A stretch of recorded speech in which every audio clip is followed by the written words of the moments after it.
Good morning, good afternoon, good evening, good day, and welcome to the Theory of Anything, episode 8. What? Woohoo! Well Wow. done, good. Co-hosted by myself, Andy, also known as Paps or Dad, and my two sons, Ford and Devon. Welcome to you both. How are I'm you, good. Welcome to you too. gentlemen? Yes. Pretty good. Thank you very much. Good to hear that. Well, we're here again to examine anything really that's grabbing our attention in the areas of media, tech, and faith. And yeah, so how's things been with you both? Me first. Yeah, Okay. yeah, go for it. Yeah. Yeah, things are going really good. I'm quite tired today, so if I'm not hugely energetic, then Oh, don't shoot me. Oh man, Just came back from a conference, so we've peaked. yeah, we just this is a done. You might as well stop watching. See you later. yeah. Well, we'll just say you're more laid back than usual, shall we? Oh, Yeah. is that possible? Yeah. Literally horizontal. Yeah. Oh, that's good. And how are you, Ford? I'm very well, thank you very much. Good. I'm glad very- to hear it. I'm very excited because I just heard some news about the Matrix. Okay. Yes, they're planning on making. Yes, they're making another Matrix film. Yeah, that's been news for ages, bro. Oh come on, man! I'm late to the game. I'm Well, sure I told it you. was. I thought we mentioned it on the podcast Yeah, I at some thought I did. point. What? Oh man! Do Well- you listen? Do you listen to this podcast? No, I don't. I'm afraid I really don't. Now that the shooting started, it looks very much like John Wick. It's a bit weird. Yeah. Oh right. I wonder if they're going to do a crossover thing. It could be quite Yeah. exciting. Are we thinking? Is it going to be like a sub film within the three existing? Because it kind of finished, didn't it, with It did. the third Matrix film? I can't think. It can't be a sequel to Episode 3 of the Matrix. Well, I don't know because Neo died in the films, but he is in this next film, so Yeah. he's making a comeback. And the second and the third one literally follow on from each other, so it can't come between those two films. Well, there you go. Interesting. It can't be a prequel if it's got Neo in it. No. It's also got Trinity, and she's dead as well. So who knows? Yeah. That's going to be interesting. Yeah. Reboot maybe. Yeah. Reimagine. Yeah, it could be the way they do these days. Probably not going to like it then. No, disappointingly. Disappointed already. Yep. Oh, that's it. It's a write-off. Oh dear. Well, thank you for reminding us of it. Anyway. Oh man, I thought I was being something fresh. Oh, Never mind. fresh and relevant and new. Yeah. It's fresh to me. Yeah. Anyway, anything else we wanted to pick up on from previous episodes? Doesn't have to be last one only. I wanted to just mention something from the last episode where I was floundering while we were talking about Casablanca as trying to remember who at the beginning of the film we hear about two people who died. It's kind of fundamental to the plot. We don't ever see those two people, but they were couriers. Can you remember that? Yes. Yeah, I know it's a small UPS relevance. sort of people. Yeah, probably. Yeah, delivery drivers. Yeah, No, that's nice. yeah, they were couriers that were killed, and that's what kind of sparked some of the storyline for the rest of the film. But yeah, I know that's very small importance, really. But when I listened back to the episode, I was prompted and reminded of that. Anything else anybody wanted to share? I wanted to point out that we had a nice little comment on our episode 7 video on YouTube from What did it say? from Trinity, our chief editor. Yes. She commented. So she listens to it. That's does, good. yeah. To listen to the show. Yeah. She said, "I've been thinking about it, and I think I would like to have either Hugh Grant or Neil Patrick Harris as my passenger's companion." She said, "In fact, I'm tempted to finalise my answer as Neil Patrick Harris because heart eyeball emoji, heart eyeball emoji, heart eyeball emoji." Okay. I'm really disappointed. Oh no, In Which your doesn't- own sister. I Yeah. am. this doesn't meet your standards, does it not? Definitely doesn't. Oh man, Don't know Well, about you're going to have to educate me. I can't picture who Neil Patrick Harris. He's is. the guy from How I Met Your Mother, the one who's But- like the ladies' man, but I think he's actually Still he's gay in real nowhere life. closer understanding any of that. Well, that's Okay. where Have you not- it's from. You've not seen it? No. Barney's How his I name. Met Your Mother. Is that TV or film? It's TV. TV, I thought it was. Yes, Yeah, yes. it's very popular in these days. Is it? Although very disappointing, the ending. Yeah, I heard that. Almost Yeah. everyone says that. The whole thing's disappointing, so it kind of follows. Oh, very strong. The ending matches the beginning and the middle. You've got to have a beginning, a middle, and an end. Yeah. As long as they're all Mhm. equal quality. Exactly. Well, Okay. Yeah, so shout out to that. very, very hard. Okay. Thanks for sharing. Okay. Unless there's anything else, shall we move along to Yeah. our first segment? Sounds good. Fords. Segment. Subject. Now, I wanted to talk about a superhero film, or superhero films in general. There's a surprise. Yeah, I know, right?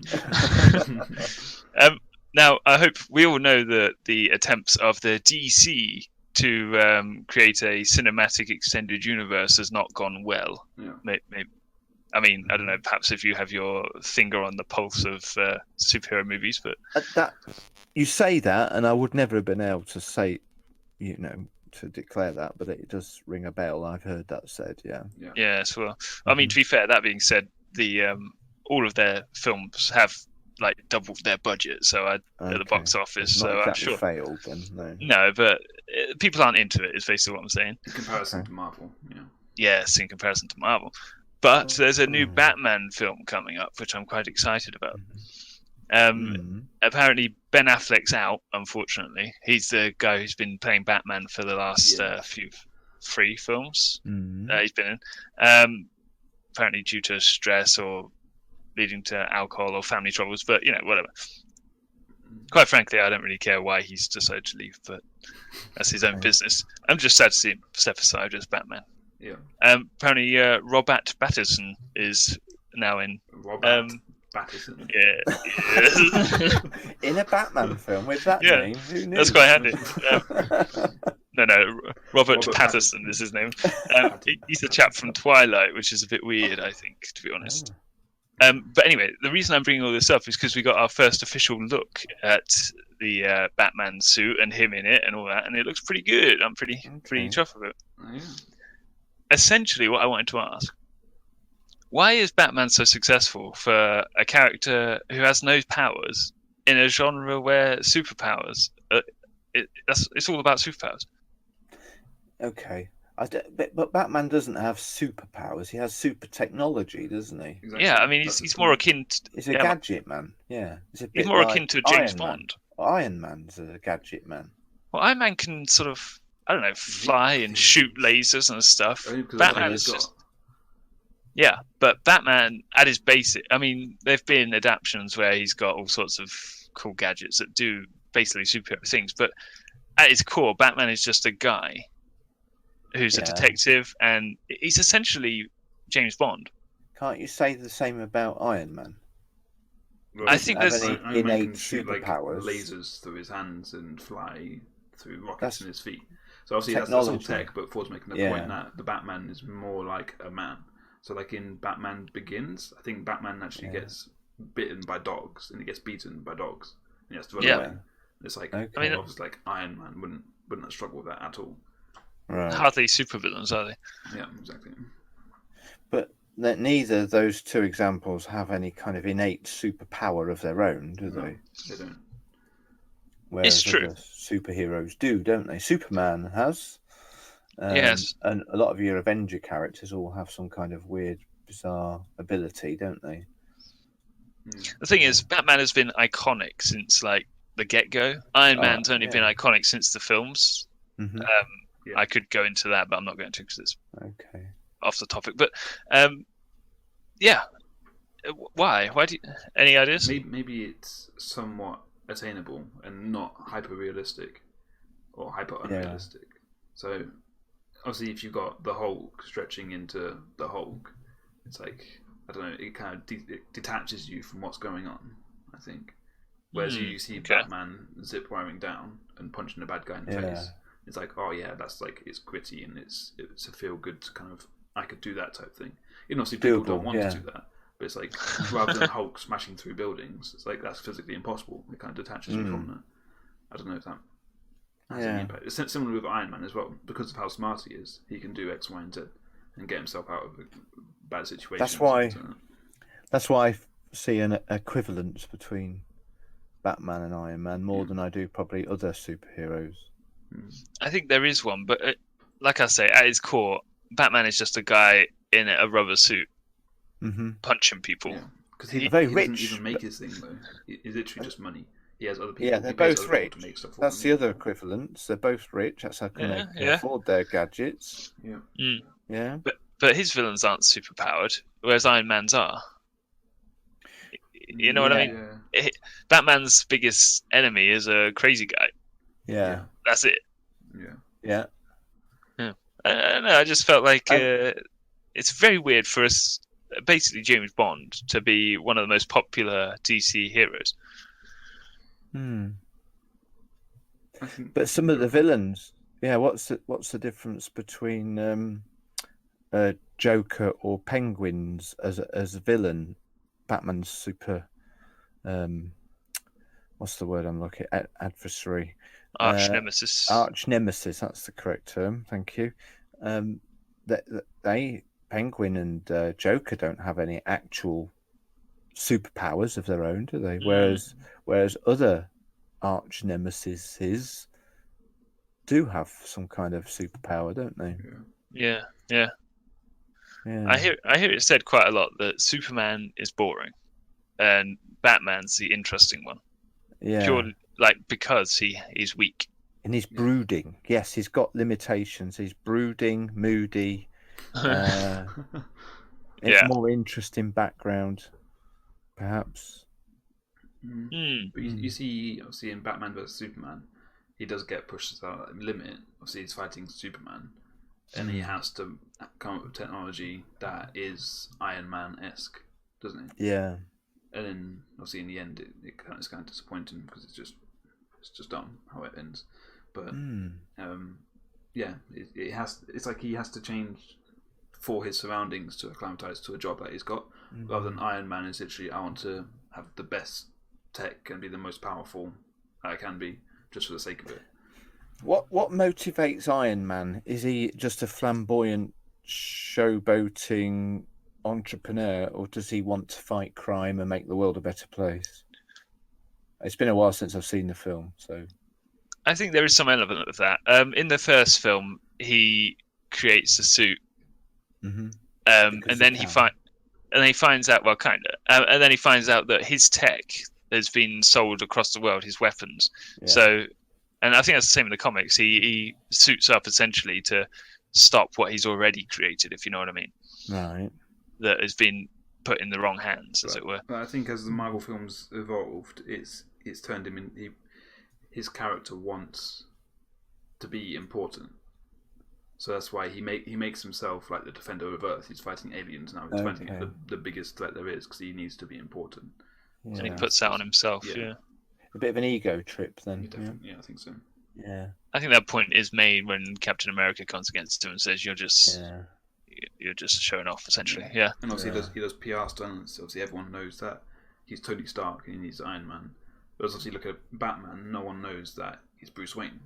No. He's always under the shadows, working at night time. He's not doing it for his own. Yeah. Although he does look pretty cool. He could have chosen a less cool outfit if he didn't want to attract attention. Yeah. That's a good point. Yeah. He's not trying to self-grandize, is he? No. I personally love Superman because of his I can do everything, and my biggest problem is the morality of things. Does he have any character? Does he have any character flaws, Superman? Character flaws? Yeah. Well, Batman and Tony Stark do, don't they? They've got character flaws. I think personality weaknesses. Superman's from the age where they were looking to superheroes for hope, I think, and heroes didn't have flaws, essentially. Character arcs aren't needed. We just want someone to be the best. Yeah. Yeah. And I kind of like that in some way. Okay. It's a bit boring. Oh, I guess so. Yeah. Well, Writers recognise that we want more from. We want our heroes to be more like us. Yeah. Faulty. We have to have faults. Yeah. yeah, he's like a Jesus character. No, Jesus hasn't got any faults. Well, Yeah, it's no, like I'm not. Superman. I'm talking about Superman. Yeah, Eh? Superman wasn't comparing is like Batman. Yeah. Yeah. It's You true. can't give your life to Batman after all. No, you can't. That'd be Although crazy. some people kind of probably worship Batman as much as Okay, that's deep. Here we go. some people get a bit over the top with their fandom hood. Yeah, forward. What? What do you guys think of Robert Pattinson playing as Batman? I think he could be Well, alright, you know. I've seen him in other films and other roles, and I think he's actually quite decent. And he could play that role quite well. I've only seen him in Twilight. I'm a bit dubious, you know. You need to watch some other. I forget which films I've seen him that I actually quite like him in, but yeah, I think he hates that he was given that role, and he wished he never did it. Oh, really? Yeah. But that made his name, though. I mean, Yeah. if he hadn't, yeah. Yes. Do we know anything about the new film then? What it's going to be called, or what the story thread might be? Or... No, we don't. I think we know the Catwoman might be in it. Oh. I think that's about it. Mm-hmm.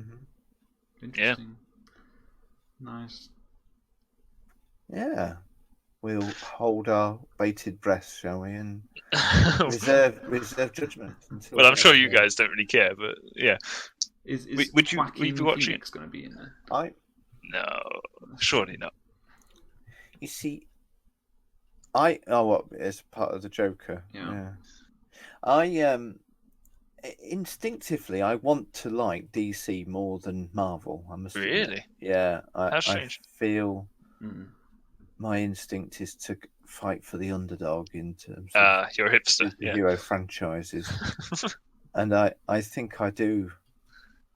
I don't know why I'm saying that. I'm not interested in all the other Marvel, but Batman does interest me. I Yeah. think it's similar to me. It's like the DC is more gritty and it's more dark in terms of brooding. Yeah, that kind of thing. Whereas Marvel just seems, I don't know, cartoonish. A bit too quippy. Yeah. It's not my cup of tea. I can understand I don't that. watch DC a lot either, but yeah. But DC can't seem to make a good film. This is a problem. True. You know, I actually like Batman v Superman and I like Justice League, but no one else seems to. Okay. Yeah. Yeah, it's true.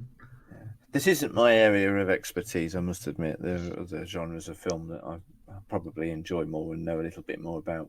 But yeah. Should we have talked about cowboys instead? I did like Dark Knight, or submarine films, or time travel films, or artificial intelligent films, or cowboy films. I might have more to say. Yes. It's a little bit. No, the Nolan trilogy are pretty epic, I have to say. Yeah. Yeah. The Dark Knight, the ones you just talked about. Yeah. Dark Yeah, Knight I Rises, did enjoy that. I think Dark Knight still stands head and shoulders, doesn't it, above anything else? Yeah. Batman. Yeah, I agree. Yeah. Oh, good. Well, Nice. Thank think we'll you. wrap that up. Yeah, Anything else to add? No? No, that's fine. No, that's fine. We'll move, Batman forever. along. Batman forever. Did you say that with your fist pumping in the air? That is actually a TV show, Batman Forever. Is it? Yeah. And it was a film as well. Not a very good one, but yeah. Was Yeah, Forever as good as better than some of the others? I can't remember. Ultimate. Well, yeah. Cool. I'm sure if you go online, you'd find a ranking of the different Batman films somewhere. I still like the old TV Batman. Who played Batman in the original TV series from the 60s? Oh, That's good. Oh, I know. With Kapow and Oh, gosh. Bong. Adam West. Adam West, that's Yep. it. He's my favourite Batman. Yeah. I'm actually going through those at the moment. They're actually quite you? funny. They Yeah. are. With Yeah. Commissioner Gordon. Yeah. The Yeah. police are terrible. They're useless. The second they have a problem, they're like, "Oh no, let's call Batman." Yeah. They're Yeah. quite bright and colourful, aren't they? Yeah. So different to the recent Batman films, yeah. But they were. That was a deliberate attempt to make them like a cartoon strip.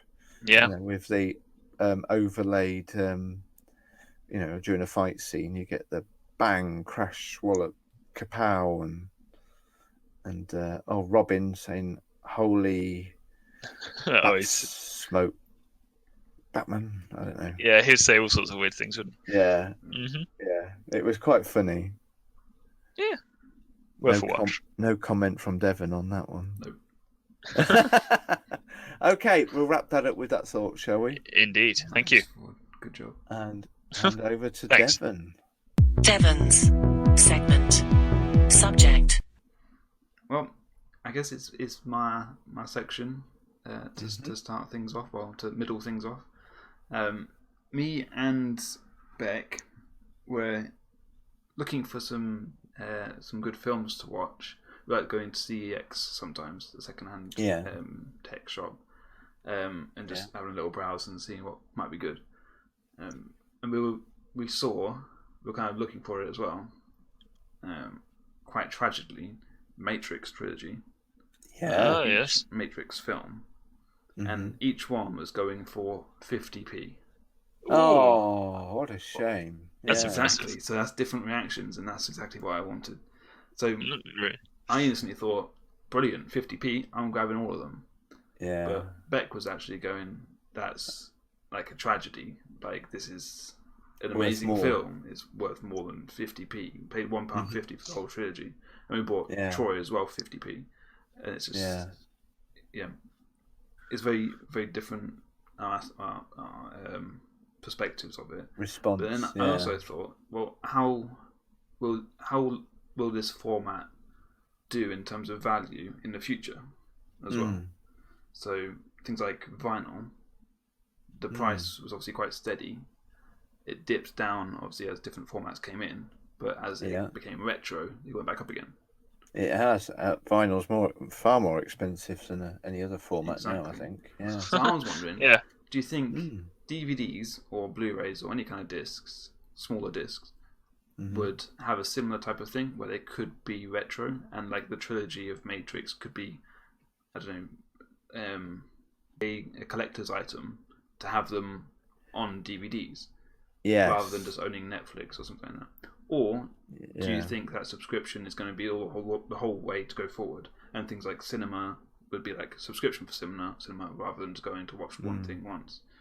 Because obviously with Netflix and Amazon Video and music and everything, it's going to subscription rather than one-time purchase.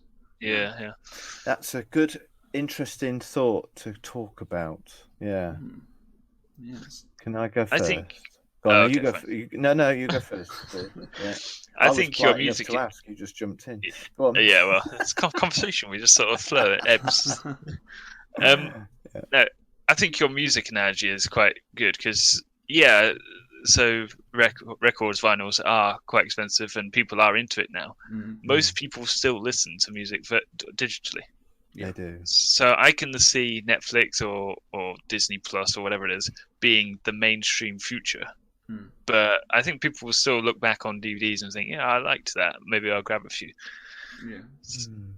I don't think it's... Yeah. Yeah, I know someone, obviously, and we all know someone who collects DVDs. Yeah, I wonder who that is. Yeah. Yes. They've got, I don't know, it's just the feeling of actually owning it in your hand rather than owning a digital copy somewhere. Yeah. Even if it's on Amazon Prime, you can buy them at a cheaper price if you've got Prime to have them forever as well. But it's not the same as having it on DVD and getting a disc out and putting it in as well. Yeah. I find it kind of ridiculous. Actually, no, it's a separate topic. Paps, what do you think? I'm very interested in this whole topic conversation for that very reason you just hinted, and I think I've shared on previous podcasts about my collection of Oscar-nominated films. And there's something very, very sort of tangible and physical about opening a disc box and taking out that disc and putting it into a machine. Now, if one day in 20, 30 years, DVD players are no longer a thing, then that whole collection is going to, whether it become more valuable or less valuable, I don't know. That's one thought I have. It would be less of a thing of beauty if it was just all on a hard drive somewhere, wouldn't it? Yeah. Do you know what I mean? Or in a cloud service. I think with the comment about ability to actually play it might become impossible. But if you see now with record players, they're actually manufacturing new record players because records have come back into business. Yeah, I've got one. Yeah. So if obviously the popularity of DVDs spike, then obviously it follows then the actual DVD players coming back in. You did find that once streaming services and cloud storage collections began to become more common, that the number of people who were giving away their DVD collections has increased. At car boot sales or charity shops, that's where most of that stuff has come from. Where people said, "Well, I've got all the films I want on." And to be fair, the DVD manufacturers were their own worst enemy, because we've often, especially a Blu-ray, you could get a downloaded version on the disc as well. That's a good point. Yeah. So they almost put a nail in their own coffin with that regard. The side thought, or kind of still connected to it, that I have as well is the different formats, which I think is what you were. Your heading for this section is format value. I can't ever imagine a time when videos, VHS or even Betamax videos, will ever come back again. What? Just because I can't picture it. It's a flawed media, really. They wear out, they break, they snap, the quality if they don't physically last, then it's impossible to collect for a long time. They degrade. Whereas I think the digital disc, DVD, what's that sound? Digital versatile disc. I think that's is I think predicted to be virtually immortal, non-degradable. Anyway, it's not going to degrade. Whereas with a video, if you didn't run it through enough times, the tape would stick, and I don't think that's ever likely to come back. And in a way, it doesn't have the same problem that vinyl music has. Whereas cassette music, you see, similar situation. Cassette music probably has the same problem as VHS format videos. I can't imagine cassettes coming back, although I do believe that some music artists are releasing their new albums on cassette. I don't know if that's just a very niche thing that doesn't happen very often, but I've heard it said that some albums are available on cassette now, which you'll be glad to hear, won't you, Ford? Because I've got my old cassette Walkman. And do you enjoy that experience of slotting in a cassette? I do actually. This is the difference, isn't it? For convenience, it's much easier to tell your Echo device or your other devices are available, smart machine, to play you a song. But there's something really nice about having to slide a piece of plastic out of a sleeve and put it on the turntable, or in your case, Ford, go out and buy or find a rare cassette and slot it into the player. That it's more than just a listening experience, isn't it?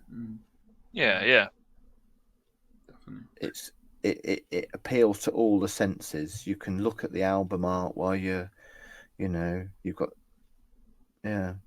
it's something that I think I would enjoy, but I don't think I'll be able to enjoy it enough for it to be worth it.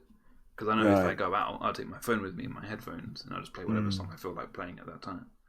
Because it's just so much more convenient. But actually owning cassettes and Walkmans, I think is very cool.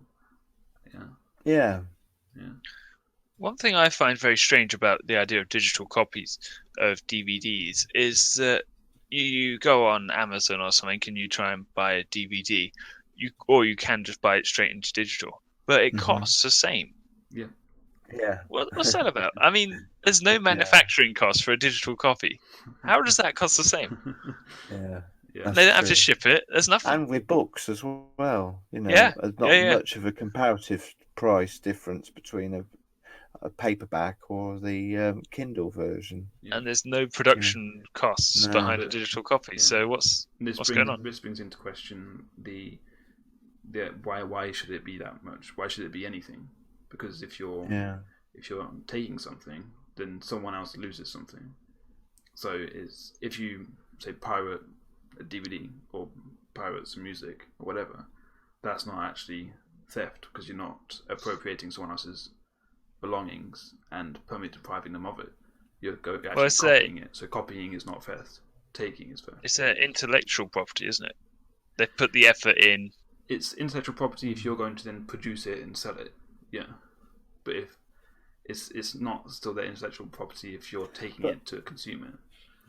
Artists have to be rewarded in some way, don't they? Yeah. Yeah. So when we pay for a piece of music or a book or a film, we're actually helping to sponsor that industry, that form of entertainment for it to continue. This is why if I enjoy playing a game on my tablet, I'm quite happy to occasionally have one of the, pay one of the in-app purchases every now and again, if I feel that the game's given me that much value, then I want it to continue. So the developers will hopefully continue to produce content for that game if they're getting money in from the players, Yeah, of course. If you enjoy something, then try and reward the person who produces it. Yeah, I think that's obviously the best thing to do. But what you say is copying is not theft, and they are not losing something because you're pirating it. They're possibly missing out if you were to buy it. I'm confused by that. So if I was going to go, I really want to listen to this thing. It costs £5. I'm not going to buy it. Then it wouldn't make any difference. But if it cost £5 and I would buy it, alternatively to pirating it, but I pirate it instead, then they were missing out on £5 from me. But they're not actually losing anything because they haven't lost something they've produced. It's been copied. If that makes sense. Sort of. I think I see where you're coming from. Yeah. But I'm personally quite against pirating stuff and copying stuff. Yeah. I would rather pay the extra. I mean, I do have my qualms about whether I've done the right thing subscribing to Amazon Music, because I don't know what royalties people get from the music we listen to on Amazon Music. I'm sure they agreed to whatever. And that's an illegal and above board service, isn't it? But I hope so, if I went out, I can now listen to an album or as many albums as I want for virtually nothing. If you listen to enough, the value of each one you're listening to is diminishing, isn't it? Whereas if I had to go out to shop and pay a tenner for a CD, vinyl, or 20 for a vinyl, probably, then that's money of a much higher value going to that artist. I would guess. I'm speculating. I don't know for sure. Yeah, it's hard to say. Or would you listen more and get the app that you're using more revenue and produce more for the artist that way? Exactly. There's a lot of things to take into account. There's definitely I listen to different music that I wouldn't listen to. I would never go out and buy a CD. Whereas I hear somebody mention the name of an artist, I think, I can listen to that when I get home or the next time you know what I mean? It's broadened my listening experience because I haven't got to go out and buy the disc. Yeah. Cool. Because I can listen to it in my mind for free, even though I pay a subscription for that service. Yeah. But for that individual experience, you're not paying any more than not listening to it. Yeah. So perhaps more music is being listened to. So in that sense, more revenue. Yeah. For the artists themselves. Yeah. Or more incentive for artists to continue to produce. Yeah. Exactly. I think nowadays, if you're a musician, the best way to make money is to perform live, definitely, because I don't think they make as much money as they used to on physical products, but they do make, people are prepared to pay they pay to a lot see to an go to a artist live live. event, a lot more than they used Exactly. to. Yeah. It's true. Exactly. We see what the prices of tickets are. Yep. Whether we strayed off topic there a little bit. Can I much round it up with a simple question, which we kind of answered straight away? Yeah. Is the 50p for these great films a tragedy, or is that just a consequence of capitalism and it's a bargain? Yeah. I'd say it's good and it's a bargain. When I consider I spent 25 quid on my box set of the 3 Matrix films, and now to know I can get them for £1.50. £1.50 for 3, yeah. But that's the nature of, So would you say that's a tragedy then? Well, it's a shame, at least. It's a shame, but then I shouldn't be one to say that because I pick up 50p DVDs all the time, and some of them are fabulous, well-known, highly acclaimed films, on my Oscars list. So, I think they're very old films now. On the fence, really. They're very old films, and it's good for them to keep moving around, so that people who love them or people who've never seen them before can pick them up, not have to expend too much, and enjoy them all over again, I guess. I think it goes without saying that they're at that price for a reason. They need to be shifted and sold, and they're not going to get sold at a much higher price. Supply and demand, but exactly. Is it? They do then just say, well, the whole situation is just a shame, and I wish it could be different. Because obviously they can't make it a bigger price if obviously it's not going to sell. Yeah, cool. That's excellent. Thank you very much. Paps segment. Subject. Okay, then it's my turn again, is it? Thank you. Well, I'm hopefully not going to be talking very much this time. I've got a little. Thought we'd do a top 3. Well, no, maybe we'll start with top ones. And my question is to you both. We'll start with your first most favourite sci-fi film of all time. So, what's your favourite sci-fi film of all time? And if we get time, because we might talk a little bit about each of our favourite sci-fi films, we might produce a top 3 for each of us. That would give us 9, and from that we might be able to produce the best of all time. An overall top 3, Can we smush our favourites together and make one super film? Exactly, yeah. Take over the world. We'll try and agree on a top 3, even though we might be proposing 9 different films in total. Okay? Yeah. So, who's going to go first? Ford.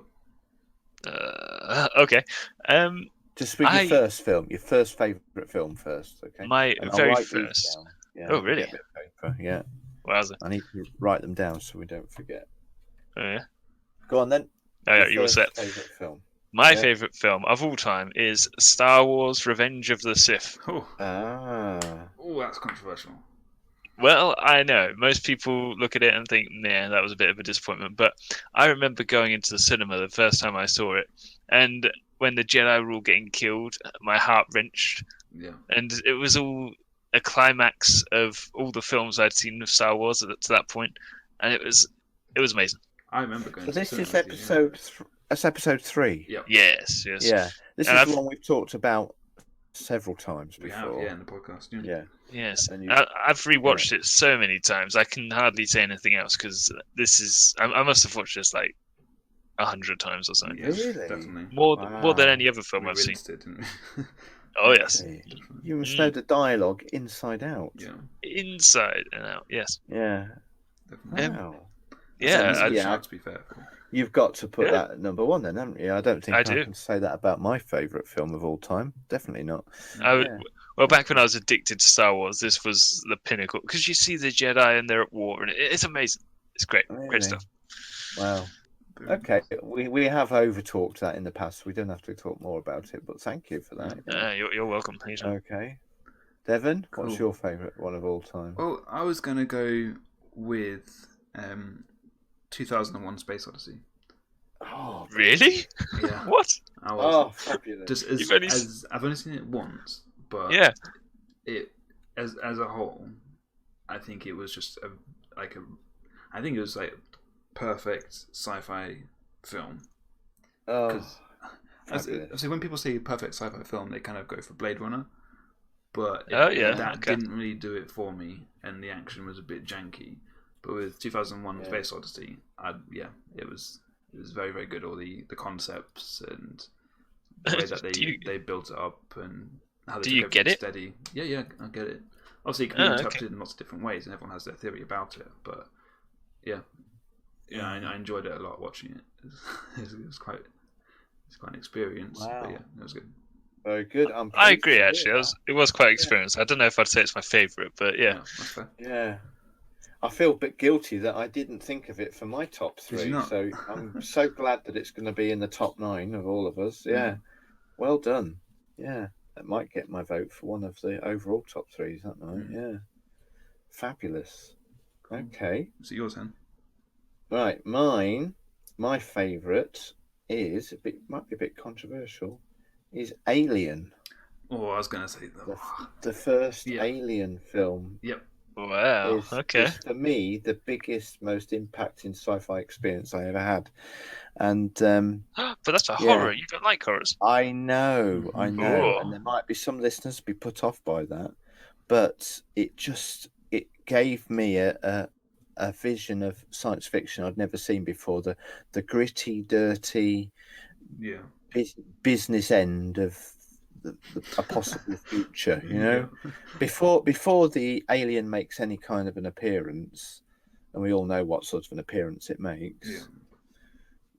A very shocking one. Yeah, quite a shocking one. And the atmosphere of it, the claustrophobia of it, it was I watched it on VHS with a friend of mine. I was too young to watch it at the cinema, and I think I own it on VHS somewhere. Yes. Yeah. I thought we watched it on VHS. So yeah. Yeah. I think I went round to my friend's house at lunchtime and watched it over 2 lunch breaks. Yeah, when we were at school break. Yeah. Anyway, so Alien is my probably the biggest impacting film. Brilliant. Science fiction film. Good nomination. It's a very gritty film as well, isn't it? Because it is. Sci-fi back then was like, the future, wonderful, all that good stuff. And everything, yeah, exactly. It was so different to most of the sci-fis. It's the first time I saw that. You know, the scene in the hole with the clanky chains and the water running down, and it was just yeah, and the opening scene before everybody's woken up from hypersleep. It's just good nomination. Brilliant. Yeah, in fact, I want to watch it again. Yeah. Okay. Okay, Ford. We'll go back to you, shall we, for your for my next. I know we're doing it probably the wrong way round, but I wanted to do it this way in case we didn't get time to do all 3. All right. Well, my number 2 would be The Matrix. Oh, get second mention. The third mention. Oh yeah. Talk about Matrix. Yeah, I guess so. Oh my days. The first Matrix of the trilogy is the best, and I don't know if I can talk much about it. It's just so good. Yeah. I think everyone knows that. So yeah. It was a bit of a mind bender, wasn't it? We'd never sort of thought of that whole concept of realities, what we perceive around us being real or not. You know? I suppose, yeah. Yeah, definitely. Yeah, it's good. Yeah. I had thought about putting that in as well. Yeah. It'd be nice if we can choose 9 different films. That'd be interesting. Okay. Shall I say my second, even if it was one that someone said before?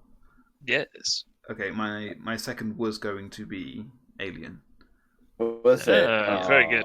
Yeah. Okay. All right. Well, okay then. I don't know if you take that 2 points or I had to find something else. I don't know. that might actually put it in a lot more likelihood for it to go in the final top 3, mightn't it? Yeah, I suppose it would. Yeah. Yeah. Okay. Yeah. All right. Then. Well, we've spoke about it already, but Yeah. yeah, we'll include that. Cool. Okay. My second favourite of all time is the original. I prefer the originals all the time. The first Terminator film. Terminator. Have I seen that? I don't think I have. Really? You haven't seen Arnold Schwarzenegger's original Terminator? No. Now, no, the I mean, rest of it's the classic, franchise obviously. is disappointing, apart from Terminator 2 was very good. Yeah. Equally as good, I think, and quite different. It had a much bigger budget, and it showed on screen. The original Terminator didn't have a very high budget, but I just think the whole idea of Terminator was thrilling when it first came out. Yeah. Wow. Yeah. So that's my second one. Nice. Yeah. Devon, have you seen that one? I think I must have seen it at some point, but I can't differentiate them all from each other. Yeah. I've seen Salvation, and I know that's terrible. So Yeah. Is it the one he sticks his thumb up in the lava? Yes. Yeah, That's yeah, right. Yeah. That's the end of first Terminator. Yeah. Yeah. Cool. If what this exercise might help us with is some possible future homeworks. Yeah. Yeah, it's true. We could try and track some of these films down in future episodes. Yeah. Okay. Forward. Move along to episode. Number 3. Oh, okay. Unless he's going to choose Star Wars Episode 3. No, Yep. Okay, so my third one I think would have to be Endgame. The Avengers Episode 3, as it were. I can't Endgame. comment. Not seen it. The thing is, again, it culminates all of. It took 10 years to build up to it. It's just so good. It's not though. Forward. It feels like you're watching bloopers for like 3 hours. What are you talking about? So disjointed, man. I'm not even saying this because I don't generally like Marvel. It's just bad.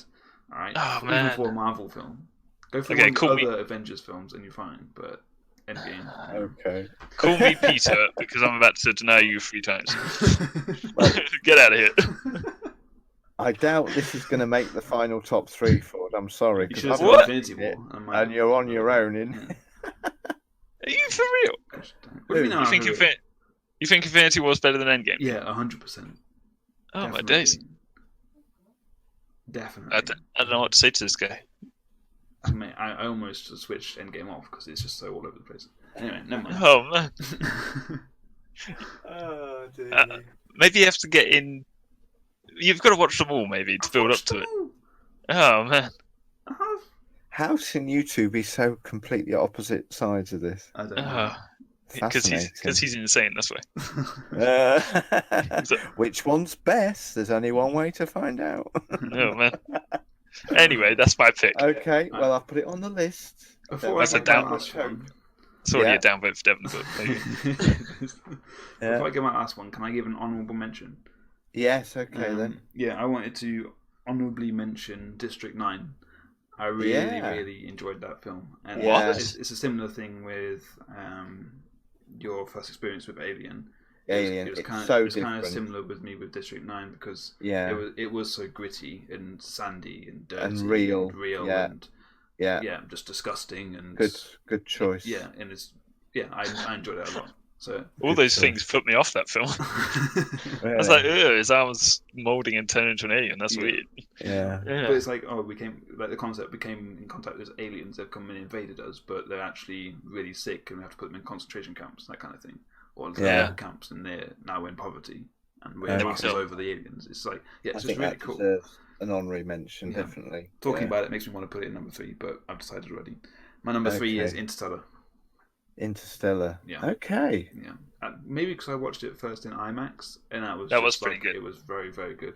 Yeah. It was really, I don't know. Yeah. It was basically really good. Okay. That's a good choice. Good choice. Didn't you have to leave to go to the toilet before it ended? No. Oh, that wasn't you. Okay. It may have been Tim. Oh, yeah. All right. I'm surprised nobody's mentioned Inception. I thought that might be. That's not sci-fi. It is sci-fi, but no. Well, it's just people going into dreams. It's very much on Earth, very much. Yeah, but that's science fiction. You can't go into dreams. Yeah. Well, I mean, not yet. I can say that about all of these. Yeah, I guess. Okay, All right, great. you win. I'm gonna hurry us up because we need to compile a final three. Yeah. My third and final one, which is probably unlikely that you've even heard of, let alone seen, is a film from 1981 starring Sean Connery. Mm. Do you know it yet? James Bond. No, that's not sci-fi. Called Outland. I've heard of it. I really, really want you to look it up. It again impacted me so much when I saw it on TV, and I think for the same reasons I liked Alien so much. It was gritty. It was set in a not too distant future. There was no laser beams or anything like that. You know, Lame. it was set in a mining colony on one of the moons of Jupiter or something. It hasn't got great reviews. Hasn't it? No. Oh, I don't know why I liked it so much. It just gave me a perception of the future that wasn't all that attractive, and that's why I liked it. You know, there's a theme here. Yeah, there is, isn't there? Okay, so I'm going to put that as my third. When I thought of this as a topic of conversation, I thought I've got to include Outland. Can I change my third one from Interstellar to District 9? Oh, all right. I just feel like, yeah, I have to. I've watched District 9 more as well. So. Okay, we'll allow that. Honourable mention Interstellar. There we go. Okay. Right. Okay. If you had a fourth, Ford, what would it be? Oh dear. Oh. I haven't thought of a fourth one. Yeah, you didn't ask me to think of fourth. No, it doesn't matter. Don't worry, we haven't got time. Lord of the Rings. Lord of the Rings. Hey, we don't have that. We don't have magic now, do we? You can choose a fantasy genre for another future episode. Okay, so I think we've got to put Alien in the top three. I think so. Yeah, I can agree with that. Even though it's a horror. Well, horror sci-fi. Yeah. Yeah, it's definitely a sci-fi. Yeah. Oh, I agree. It's just not something that any of us would normally be into, is what I'm saying. Well, I watch horror. Do you? Yeah, I'm not a big horror fan, but Bet got me into it. I'm more willing to watch sci-fi horror. Yeah. I guess I don't like blood and gore so much. I don't think that Alien's that visually. It's not a gory film. No, that's the thing. I like horror films that they use tension rather than jump scares and gore. Yeah, that's not what I like. But it's the tension and how they use it intelligently is really interesting. So I'm going to underline Alien as a definite. Yep, we can lock that in. Where it fits in the top three, I don't know. I think 2001 must be in there somewhere as well. Oh, well done. Thank you. Yeah. I think we all really enjoyed that one. So that leaves us with Star Wars Revenge of the Sith, Matrix, Endgame, which I don't think is going to get chosen. Oh, man. District 9 and Outland. And I feel guilty about just an Outland because I don't think any of you guys have seen it. And if you're saying it didn't get a high rating on IMDb. What about Terminator? Can't have two of mine. We probably need to have one of Ford's. You did say Matrix. Matrix. All right. Yeah. I'll go with Matrix over Star Wars, to be honest. I mean, let's whack it in there. Yeah. So there's our top three, but what order are they? Matrix, 2001, and Alien. Well, I think it depends if Ford rathered 2001 over Alien, because that kind of sways it a lot. You did. Again, I've only seen both of them once, but I think I enjoyed my 2001 Space Odyssey experience better than the Alien one. Okay. I think personally. So we'll put that as first then. Yeah. Yeah. What's second? Matrix, I say, but Alien. I'll concede third place for Alien then if you insist on Matrix. Oh, yeah. Let Devon choose then. Personally, Matrix. I would put Alien ahead of Matrix. Would you? But it's very, very close, and I wouldn't mind it. Matrix coming second. Matrix second. Okay. And Alien third. Thanks, guys. Nailed it. Just run down then. In at number 3, Alien, and at number 2, Matrix, and at number 1, the best sci-fi of all time, 2001, Space Odyssey. You heard it here first. Wow. Thanks, gents. Well, that's that. And now it's time for Random Chatting. Okay, homework. I think I introduced homework because I introduced the show to start with, didn't I? Indeed. So our homework today was, or for today's episode, was to listen to, let me hope I get this pronunciation right, Bon Iver. Yeah. I thought it was Bon Iver. No. The album for Emma Forever Ago, and also additionally listen to the song Rosalind, which isn't on that album. Anyway, we'll come back to that in a minute. Yeah. So I guess we all heard it. Devon's definitely heard it. Mm-hmm. Probably knows it inside out. Yeah. Can I ask why is this your favourite artist? It's what you said last week. Yeah, his writing is very the similes he uses is very, very intelligent and intricate, I think, and it's quite hard to always grasp what he's trying to put forward the first time around. Or maybe that's because of the way he sings and you can't really understand much of what he's saying. Yes, that's what I was going to say. I'm glad you said that. Because that is definitely true, and I accept that completely. Yeah. But also the style of his, the way he actually styles his guitar, the way he tunes his guitar, is very, very good.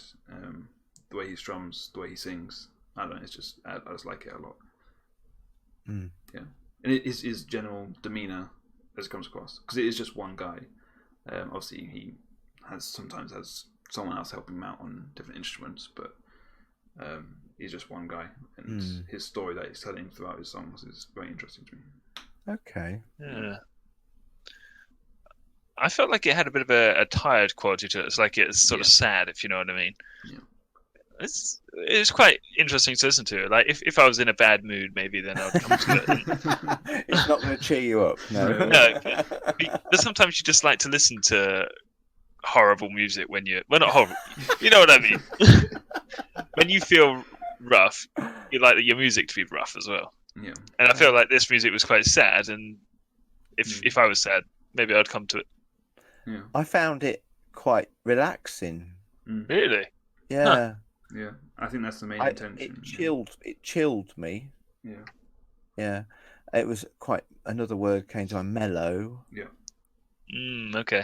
Yeah. Yeah, I definitely agree. But then, like you said, I couldn't really capture many of the lyrics. I was glad that on the Amazon Music app, I know we keep mentioning it, 'cause, it's where we get most of our music from. You can see the lyrics, can't you? Because without that ability to, I forget what it's called now. There's a term for it. X-ray lyrics. That's right. Yeah. Pull up as he's singing along. You can see the words, which was helpful. Yeah, quite a high-pitched voice, hasn't he? Yeah. But beautiful. Yeah. I thought his music was a bit simple. I don't know if that's harsh to say, but like I feel like even I could play that, if you know what I mean. There's not a load of different parts in terms of instruments and all that kind of thing. Yeah, it's just an acoustic guitar, isn't it? It's him and his guitar on most songs. Mm-hmm. Obviously, you got some of the drums in there is very strange in that it's just all over the place all the time. Especially in the instrumentals, the drums can just literally be almost completely random. Well, sound that way anyway. Yeah. Yeah, as I said before, in terms of his guitar, I've tried to play some of his songs before, and it's just you can't get it to sound the same because of the way that he tunes his guitar and the way that he actually strums his strum pattern. Okay. Is very, very interesting. Yeah. So it's harder than it looks, is it? Well, yeah. Maybe I just suck, but I've I've talked to quite a few people when they struggle with those songs as well. Okay. Yeah. There's some interesting different combinations of instruments as well. The I think, is it called Team? Yes. That song, I think it had a snare drum and a bass guitar. That's all. Yes. And there was whistling as well in that one. Yeah, it was weird. Yeah, and I don't think I've ever heard a song with a bass guitar and a snare drum only. You know, that was interesting. Yeah. I did like the bass in that song. That was really nice. Yeah, very few instruments, which that's why I think it came over as quite mellow and relaxing. Yeah, definitely. Yeah. My favourite one, I think, is the only one that got explicit lyrics in. Creature Fear? Creature Fear, yeah. Yeah. Although you can't really hear him swear, but you can read him swearing. Yeah, that was the one I enjoyed the most, I think. Wow. Really? Yeah. Actually, when it came to that song, as it starts, it sounds like it's going to go into Latin hymn music. I was like, "Oh, interesting. Oh, yeah. It's going to go that way." No, it doesn't. It doesn't go into No. Latin hymn music. No. Very, very sad. The most popular song, obviously, or maybe not, was Skinny Love. That was played on the radio a lot. You may have heard it before. I thought I've heard of it. I thought I'd heard it. Yeah, it was very, very popular.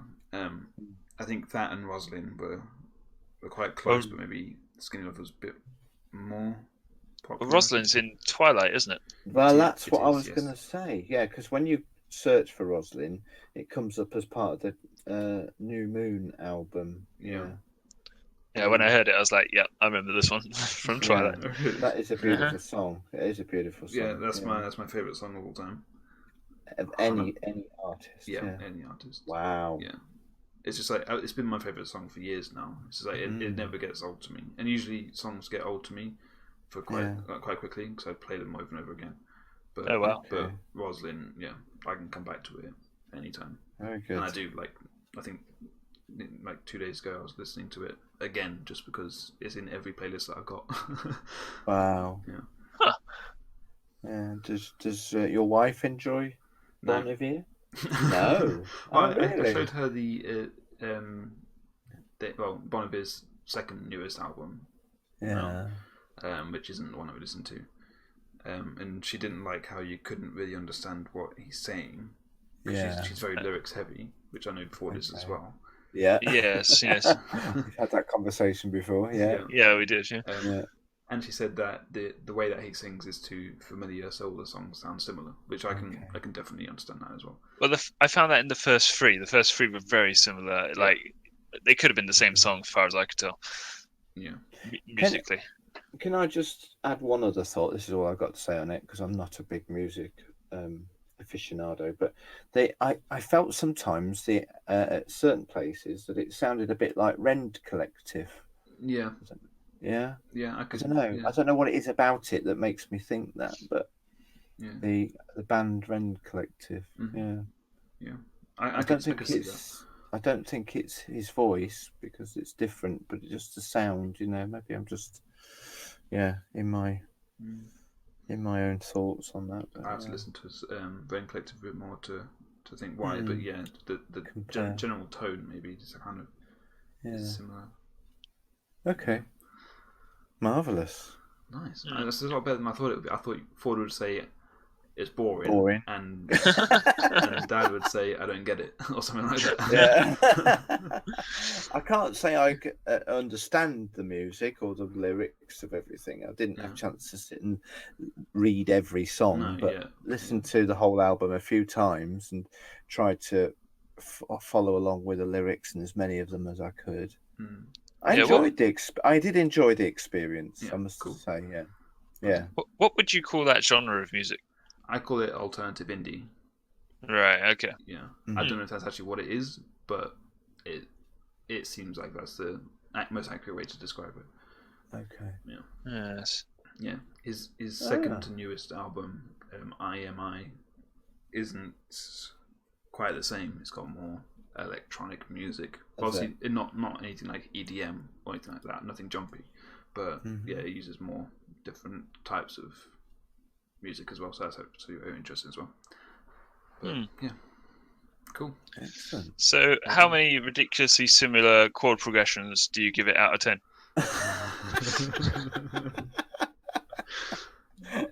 The album, I'd give it 9. Wow. Can you say it? Maybe 8.5. What ridiculously similar chord progressions out of 10? Yeah, that's it. Maybe 8.5, but the song Rosalind, I'd definitely give it 9.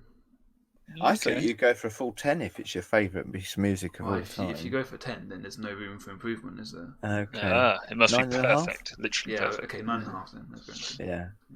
Okay. I'll go for a 7. Yeah, I don't think I'm going to listen to it again in a hurry, but I might put it on if my mood took me. Yeah. I was thinking maybe a 6 ridiculously similar chord progressions out of 10 because it's not bad. I think 5 is middle. Yeah. Anything below 5 is meh, and then anything above is sort of like, that's all right. 5 should be average. It's just above average, I think. Cool. Yeah. No offense to your That's all favourite right. artist of all time. No, that's more Devon's than I thought you happy would with say. it. Yeah, definitely. Oh, really? 100%, yeah. Well, Oh, well done, Devon. Wow, nice. Thank you. It good. feels like my segment, but it's not. yeah. Well, it's your homework, your challenge to us. Yeah. Yeah. Good job. Okay, guys, well done. Cool. It's homework time and toodaloo. Okay, guys, we got one more last little job to do before we can Finally relax. blow this thing and go home. Oh, that's nice. And that is, we thought we'd like to play a game together, and probably the next most easiest one for us to do in our own separate areas is to play some Minecraft. We haven't really spoke about Minecraft, have we, on the podcast yet? So we all enjoy a bit of Minecraft, and we may even feature Minecraft as a game in one of our segments sometime. But for our homework, we wanted to try something a bit different, and that is play solo Minecraft in hardcore mode. Ooh. And see who can get the most XP. Is that before we die? Because you only if you die once, once. and game over. Yeah. Yeah. So that could take weeks. So if you're particularly good at it, Well, we I can say that when it comes to it. I think you should have a timer. So say like in 2 hours game time. Yeah. The one with the most XP. If you're wins. still alive. And if you die before that, you look to see how many points you had when you died. Yeah. Okay. So you can play it really, really safe, but then you won't get as much. Yeah, I XP could just as bury XP. myself, couldn't I? You I could, just but you dig a won't get hole much and XP. bury. Yeah. No. Okay, Yeah. interesting. So what? In 2 hours? 2 hours. Yeah. 2 hours of hardcore Minecraft. Yeah. Cool. Solo challenge. mode. Usually it's not a challenge. No, it's not. Yeah, it's just as an opinion, isn't it? Yeah. Well, I don't know. Sitting through that last that album, that was a bit of a challenge. That was a challenge. Wow. No, I joke. 6. Yeah, above average. Yeah. Okay, guys, thank you very much indeed. Is there anything else anybody wants to say before we go? Yeah, we need to just sum things up. So you can find us on most major podcast platforms, and obviously, of course, YouTube as well. All under the same name, Theory of Anything. And you obviously find us on Twitter at Theory of Anything, TING. So tweet us, follow us, end. Whatever. Yeah, TING at the end. Mm-hmm. Or obviously email us at theoryofanything@hotmail.com. And Thank you. Shoot us any opinions, anything you want to say about what we've said, or anything you want us to cover, or anything. Yeah. So what about those top 3 films? What do you think? Yeah. Ooh, I bet there'll be some controversy, other suggestions. Yeah. Yeah. But instead of telling us, email us, or both. Yeah. Yeah. Let us know. Yeah. Cool. Fabulous. Always a pleasure, gentlemen. Thank you very Never much. sure. Look forward to catching you all around the microphone again next time. Hey, thank you. Bye for now. Bye-bye. Bye. Bye.